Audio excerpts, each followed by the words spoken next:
तुम्हाला थोडंसं थांबवतोय. आपल्याला निलेश साठे सरांकडनं एक छोटीशी कमेंट घ्यायची आहे. कॅपेक्स वाढवलेलं आहे, कॅपेक्स वाढवण्याचा नेमका कसा फायदा होणार आहे? नाही, कॅपेक्स म्हणजे तुम्ही इन्शुरन्सच्या संदर्भात capital expenditure investment capital expenditure वाढवलेलं आहे वेगवेगळ्या योजनांसाठी. नाही, मला ऐकू नाही आलं. कॅपिटल जो सरकार खर्च करताय त्या खर्च वाढवलेला आहे विविध योजनांसाठी, तर त्याचा कसा फायदा होणार आहे? हा, काय आहे की गव्हर्नमेंटचं स्पेंडिंग जे असतं ते जास्तीत जास्त कॅपिटल इंटेन्सिव्ह युनिट्समध्ये व्हायला हवं आणि इन्फ्रास्ट्रक्चरमध्ये गव्हर्नमेंटचं स्पेंडिंग वाढायला हवं. ते वाढवलेलं आहे, नाही असं नाही. प्रत्येकच बजेटमध्ये आपण बघतो की दरवेळेला थोडंफार वाढवलेलं असतं.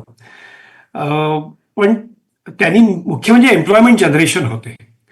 कारण जोपर्यंत कॅपिटल एक्सपेंडिचर वाढत नाही तोपर्यंत एम्प्लॉयमेंट जनरेशन होणार नाही.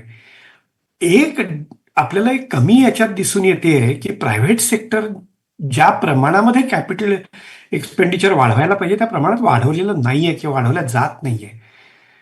तर हे असं का होत आहे ह्याचा विचार सरकारने करणं फार गरजेचं आहे. ओके, मगाशी तुम्ही राम भोगले सरांना विचारलं त्याप्रमाणे मलाही असं वाटतंय की 2-3 गोष्टी नक्कीच चांगल्या झाल्या आहेत. टॅक्स रेट्स कमी झाले तर ही तर आनंदाचीच गोष्ट आहे. डेफिसिट फायनान्सिंग कंट्रोलमध्ये येत आहे हळूहळू, ही चांगलं आहे. मात्र इन्फ्रास्ट्रक्चर स्पेंडिंग वाढायला पाहिजे अजूनही, त्याच्याशिवाय जॉब क्रिएशन होणार नाही. आणखीन एक मुद्दा जो थोडा दुर्लक्षित झाला आहे की फॉरेन डायरेक्ट इन्व्हेस्टमेंट का येत नाहीये.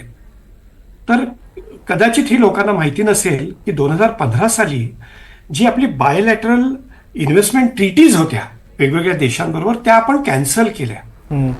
त्यामुळे आता जर डिस्प्यूट असेल फॉरेन कंपन्यांचा भारतामधल्या कुठल्याही ऑपरेशन्सवर तर त्यांना फक्त भारताच्या कोर्टातच जावं लागतं. आणि भारतातली कोर्ट्स म्हणू नये पण किती इनएफिशियंट आहेत हे आपण बघितलंय. अदरवाईज त्यांना इंटरनॅशनल कोर्टामध्ये दाद मागता येत असे, जशी एनरॉननी मागितली, अनेक वेळेला डिस्प्यूट झाले ते, ती आता मागता येत नाही. त्यामुळे सुद्धा फॉरेन डायरेक्ट इन्व्हेस्टमेंट इथे न येण्याचं हे पण एक कारण आहे. आणि ह्या बजेटमध्ये ही काहीतरी अनाउन्समेंट व्हायला हवी होती की ह्या ज्या ट्रीटीज आपण कॅन्सल केल्या आहेत त्या पुन्हा रिस्टोअर करण्याची गरज आहे.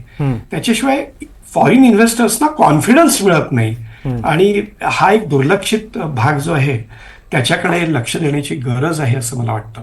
ओके.